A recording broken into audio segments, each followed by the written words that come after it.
सभी भाइयों को अपनी राम राम है भाई। और उम्मीद करता हूँ कि सभी भाई अपनी तैयारी में लग गए होंगे, क्योंकि एक हफ्ता पहले ही आपको बोल दिया गया था कि आप तैयारी शुरू कर दो भाई।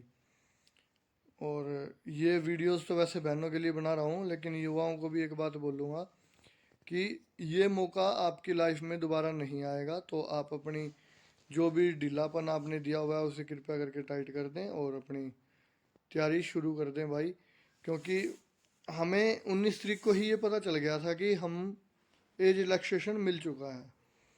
और उसकी प्राइवेसी सिर्फ ये थी कि हम ये चाहते थे कि सीएम साहब इसे खुद अपनी घोषणा, खुद अपने मुंह से इसकी घोषणा करें, क्योंकि कुछ प्राइवेसी उनकी भी थी भाई। और हम भी इस बात को पचा नहीं पा रहे थे कि पचाएं तो कैसे पचाएं, और डैम श्योर थे कि हमें मिलेगा ये रिलैक्सेशन। कुछ भाइयों के उस दिन भी फ़ोन आ रहे थे, बहनें भी फ़ोन कर रही थी कि आज 21 तारीख हो गई, 22 हो गई। 22 तारीख को सब ने रुख भी चेंज कर लिया था ओपोजिशन वाली साइड जाने के लिए। तो उस 1 घंटे के अंदर जो नोटिफिकेशन आया तो काफ़ी संतुष्टि हुई कि भाई हाँ, वास्तविकता में ये चीज़ ठीक है। दूसरा, ये जो वीडियो भाई ये है बहनों के लिए स्पेशली, और एकमात्र रास्ता उनको सजेस्ट करूँगा, क्योंकि ये चैनल उन भाइयों और बहनों की वजह से ये बना था। तो बिना किसी स्वार्थ के, बिना किसी निजी भावना के उनकी आवाज़ इस पे खुल के उठाई जाएगी, जो भी मन में है। किसी पे कुछ भी इफेक्ट पड़े, अगर हम इस लाइन में आए हैं, इस लाइन के लिए हमें, ये हमारा जो इस जॉब का जो हमारा ड्रीम है उसको पूरा करने के लिए हमें कुछ भी करना पड़े, हम वो करेंगे। देखो, जब हमने एज रिलैक्सेशन की आवाज़ उठाई थी और भाइयों और बहनों को अपील की थी कि आप आगे आओ, तो उस समय आप ये ध्यान रखो कि हम 3 तारीख को हमने शुरुआत की थी और हमारे पास 25 तारीख तक का टाइम था, लगभग 22 से 23 दिन लगभग टाइम था। लेकिन आपके पास जो अब टाइम बचा है ना, वो बचा है मात्र 3 दिन। 26 तारीख की छुट्टी होगी, वहाँ पे आयोग भी बंद होगा, और जो हमारे कैबिनेट मंत्रीज हैं, जितने भी मंत्री हैं कैबिनेट में बैठे हुए हैं, वो सब कोई अपने अपने समारोह या उत्सव में इधर उधर व्यस्त होंगे, पक्की बात है ये। तो अब आपके पास आती है 27 तारीख। 27 तारीख को 2 जगह का आपको शेड्यूल, देखो शेड्यूल तो आपको कल शाम को ही लेना पड़ेगा। सीएम साहब मिलेंगे या नहीं तो उसके लिए मैं एक नंबर पिन कर दूंगा, क्योंकि जो नेट पे नंबर दिया हुआ है उस पर आप ट्राई कर लेना, लेकिन मुझे नहीं लगता वो मिलेगा, क्योंकि उस पर आज तक किसी ने रिप्लाई किया नहीं। तो उसमें हमने जो, जब हमने एज रिलैक्सेशन की बात उठाई थी तो उसमें हमने 2 चीज़ों को पॉइंट बनाया था कि एक तो यूपी वाले को भी, यूपी एमपी और बिहार ने दे दी। दूसरा कि गवर्नमेंट ने घोषणा की थी सीटी हर साल होगा। आपके पास भी 2 पॉइंट्स बन सकते हैं।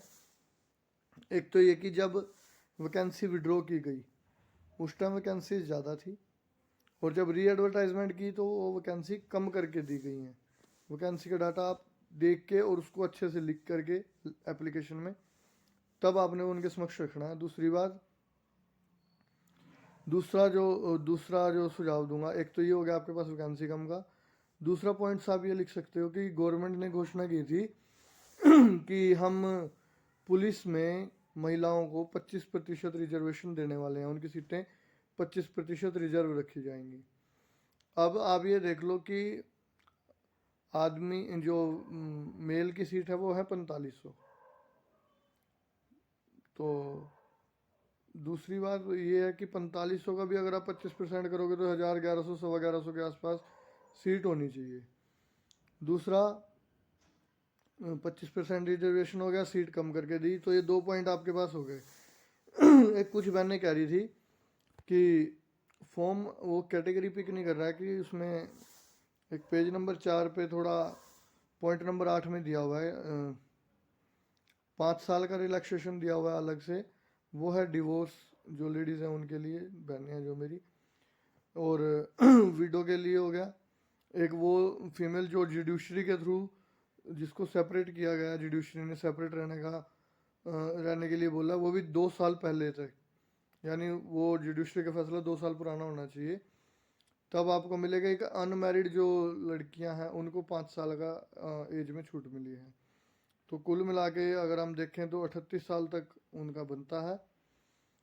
और एक बहन है जो ये कह रही है कि अगर तो वो EWS कैटेगरी में करती है अप्लाई, तो वो कैटेगरी 5 साल वाली रिलैक्सेशन उठा लेता है। यदि वो जनरल में करती है तो वो नहीं उठाता, और नोटिफिकेशन में कहीं भी कैटेगरीज का इसके ऊपर मेंशन नहीं है। तो ये चीज़ें आप लेकर के HSSC ऑफिस में जितनी जल्दी जाओ तो उतना ही बेटर है। और एक भाई ये कह रहा था कि जो फॉर्म वो अप्लाई करते हैं उसमें क्या क्या चीज़ें मतलब जो है उनके पास पुरानी और नई होनी चाहिए, और कुछ डिक्लेरेशन का फॉर्म है जो वो सबमिट नहीं कर पा रहे हैं, चेक नहीं कर पा रहे अपने डाटा को, क्या उन्होंने फिल किया था और क्या उन्होंने सबमिट किया है। तो मैं ये कहूँगा कि भाई अगर तो आपकी सिक्स सेंस इतना काम करती है कि आप बिना मिस्टेक के अपना फॉर्म सबमिट कर दोगे तो आप अपना फॉर्म सबमिट करो। अदरवाइज 100 150 200 रुपये बचाने के चक्कर में अपने जो करियर है उस पर लात मत मारो। एक तो जैसे ही आप CET का नंबर आप डालोगे तो वो डिटेल आपकी ऑटोमेटिकली पिक कर लेगा, वहाँ पर आपको अपने क्वालिफिकेशन और BC और EWS का जो सर्टिफिकेट है वो 1 अप्रैल 2025 से 31 जनवरी 2026 के बीच का होना चाहिए, और OSC DSC का नवंबर 2024 के बाद का होना चाहिए, क्योंकि उस समय ये कैटेगरी डिवाइड की गई थी। और एक भाई रेजिडेंस के लिए बोल रहे हैं कि डोमोसाइल कितना पुराना होना चाहिए। तो डोमोसाइल का कहीं भी कोई जिक्र नहीं है कि कितना पुराना होना चाहिए कितना नहीं। मेरा डोमोसाइल भी भाई 2009 का बना हुआ है और वो अब तक चलता रहा है, लेकिन मैंने वो अप्लाई कर दिया है भाई। तो वो अप्लाई करने के बाद भी अगर आ जाता है 30-31 से पहले तो अपने लिए तो बढ़िया ही है, नहीं तो अपना पुराना भाई कोई दिक्कत नहीं है उसमें। आप क्योंकि रेजिडेंस तो भाई ऐसा होता है ना, 15-15 20-20 साल तक नहीं लोग बदलते अपने रेजिडेंस को। EWS कैटेगरी तो ये है कि इकोनॉमिकली उसमें वेटेज दी जाती है, तो इकोनॉमिकली कंडीशन हर साल बंदे की बदल सकती है, इसलिए वो ईयरली। और डोमोसाइल कोई पुराना भी हो तो आपका कोई दिक्कत नहीं है, वो चल जाएगा। और बहनों को सिर्फ यही कहूँगा कि आप उसमें 2 सुझाव जो बताए गए हैं वो लिखो, एप्लीकेशन पे जाओ, एप्लीकेशन लेकर के पंचकुला सॉरी चंडीगढ़ आप जाओ, संत कबीर कुटीर सेक्टर 1 चंडीगढ़, वहाँ पर आप रखो अपनी बात, ये 2 सुझाव 2 पॉइंट्स बना करके, विद डाटा एक्यूरेट होना चाहिए आपका, और कोशिश करो कि आप सबसे पहले नंबर पर वहाँ पे खड़े हो। और दूसरी बात, जो चेयरमैन साहब के पास जाओगे आप अपनी कंप्लेंट लेकर के, तो चेयरमैन साहब अगर आपको मौके पे भी नहीं मिलते हैं तो अपने ऑफिस के अंदर जैसे ही आप एंट्री करोगे, लेफ़्ट साइड में रूम है जो आपको मेल कांस्टेबल या फीमेल कांस्टेबल वहाँ पे आपको गाइड कर देंगे। वहाँ पे आपके 10 मिनट लगें, 15 मिनट लगें, 20 मिनट लगे, जब तक आपका सोल्यूशन नहीं होता आपने सोल्यूशन करवाए बिना नहीं आना है, या सेटिस्फेक्शन का जो आंसर मिले उसके बिना आपने नहीं आना है। और दूसरा मैं भाइयों को ये भी कहूँगा कि भाई 20 या 22 तारीख से 24 तारीख मतलब 20-22 तारीख के आसपास देखो, जो फिजिकल का टेंडर है वो तो पुलिस प्रशासन को ही दिएगा या जिम्मेदारी उसकी संभालने के लिए, लेकिन जो इक्विपमेंट्स होते हैं फिजिकल के लिए वो उसके लिए जो एजेंसी हायर की है उनका जो लेटर का आदान प्रदान है वो 20 फरवरी से शुरू हो जाएगा, और 1 हफ्ता पहले ही वो शेड्यूल आएगा। तो आप ये देख लीजिए कि 1 हफ्ता ही मिलेगा आपको मात्र टाइम को कनेक्ट करने के लिए, टाइम कम करना है, टाइम कितना कम करना है, या फिजिकल की कितनी नीड है, तो उस हिसाब से आप अभी से ही तैयारी शुरू कर दो। अभी के लिए आप टाइम पर मत ध्यान दो, अभी के लिए सिर्फ शरीर को आदत डालो कि वो 20 मिनट वर्किंग कर सके।